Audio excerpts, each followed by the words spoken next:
What's up, guys? Eli here. This is Matt. We're two friends. Here to remind you, no shitty music.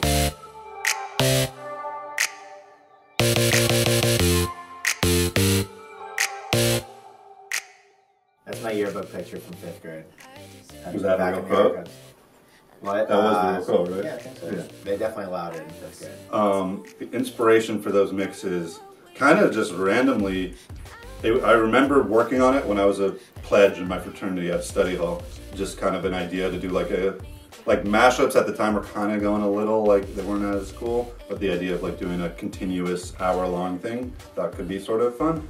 So I remember showing you like. Well, I think it was like a combination of our career wasn't going towards mashups at all. Right. But Eli was still making a lot of sick ones, so we're just like, I think if we put them all on a mix, it's not as. It becomes more of like a DJ thing than a like mashup. Yeah, so it kind of just happened. I remember you showed me like a little draft of BB1 when I picked you up in the airport one day, and it was cool. But they've definitely evolved a lot since then. You get him over here? Or is he No way. here? Not a chance. He's not moving. How's it going? So Freddie is the studio dog, my dog. He is pretty much down here every single day. He knows all the unreleased tracks. And he's a chiller. He's been here when we started and now. So he's kind of grown older as the years have gone on. So now he's kind of just sits there and listens. He's the ultimate chiller. Yeah. Good contribution. Thanks. So that was definitely at the point when our assistant manager, it's a different person now, but at the time she was like, guys, you really need to grow your Instagram, and we had no idea what to post, so we would just post random pictures. But that was actually my 21st birthday at a friend Alex's house. Your 21st? My 21st birthday. I don't think so. 100%. And you passed out first, which is embarrassing. And I don't think it was even that you were too drunk. I think it was a combination. I'll tell you why he's wrong. Can you check the date on that? That's at our friend Alex Sales' house at a hangout. Check the date. July 31st, 2014. 2014. So that was my 20. Yeah. July 31st, 2014. Yeah. Wow, I blew it. Yeah. All right, you're right. But that was at Alex's, right? Yeah. Okay, so we're both done right. So that was a cool one. That was the first rap song we've ever remixed, and we really loved the original. Listened to it all spring, and we're just one day we're like, can this be a sick remix? I Spy.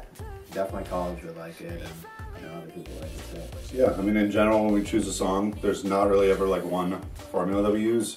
Sometimes it's fun to do sort of the throwback ones. Sometimes it's fun to do current pop ones. Sometimes current EDM dancey ones. But I mean, the number one rule is just we obviously have to love the original and then kind of have a vision for a cool new twist we could put on it. So there's always a difference of the process of making the remix or the remix final product. I would say, in terms of final outcome, it's always cool seeing people play ones, and probably Mr. Brightside or a Blink-182 remix have been the ones that have been played the most, and we get the most Snapchats from other DJs playing. So those are cool in that regard. In terms of making it, I would say maybe the Passion Pit Sleepyhead remix was the easiest. It just we made the drop the first 2 hours, and everything else was just making it really clean and everything after. So it just kind of came together painlessly. Good process. I'm gonna go with a wild card one. I'm gonna say our remix of Slowly by Dropout. That was the first time we worked with our saxophonist. I just thought it was a fun concept, and people seem to dig that one. I think it's in different sports we thrive. When I was in 10th grade, I was captain of 3 JV teams, and that was my athletic peak. But I was on varsity for a lot of them. So I mean, every team I was on, they were like, "You're the best. You should be the captain." So that means something. Maybe I would be in the middle of the varsity, and you'd be the top. I also, good job. Senior year, I did cross country, and I won, as a senior, I won JV league championship. That's amazing. Because my coach said I could either run number 7 for varsity or number 1 for JV. So I'm going for the gold. I think Eli's better at JV sports. Yeah, JV's, he's a JV. No, he's better at basketball, but he's good at other things too. Oh, thank you.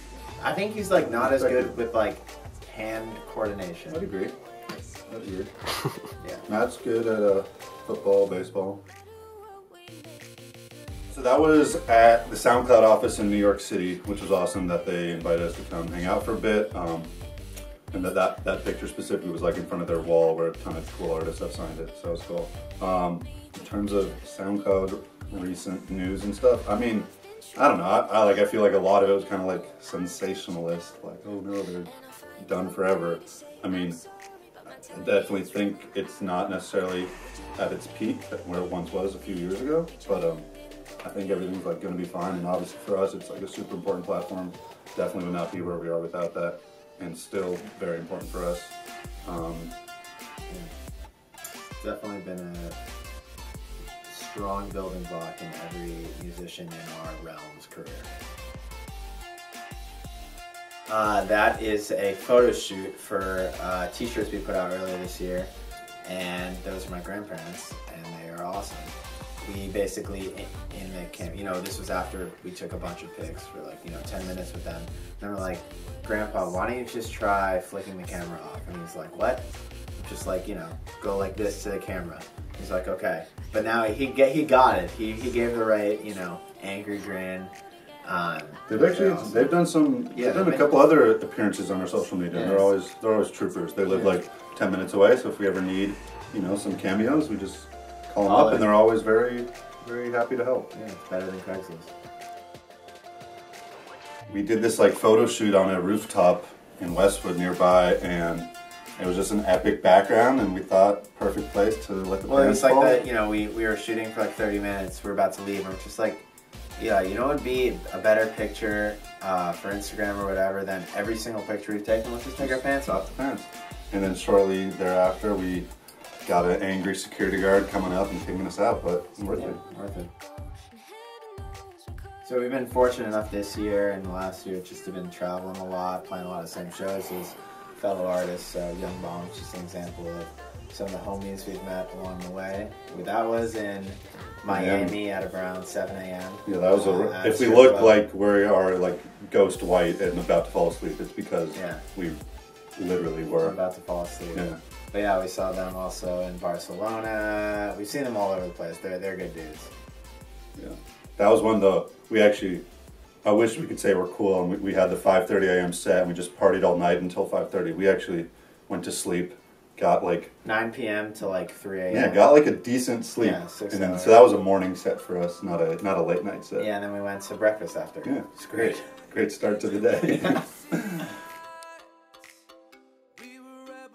Yo, we're two friends. Hope you enjoyed getting to know us a little bit better. A lot of new music coming out. Be on the lookout and check out our tour schedule. We're probably coming to a city near you, and we'd love to party. twofriendsmusic.com/tour. Unless you forget, no shitty music. Growing up while we're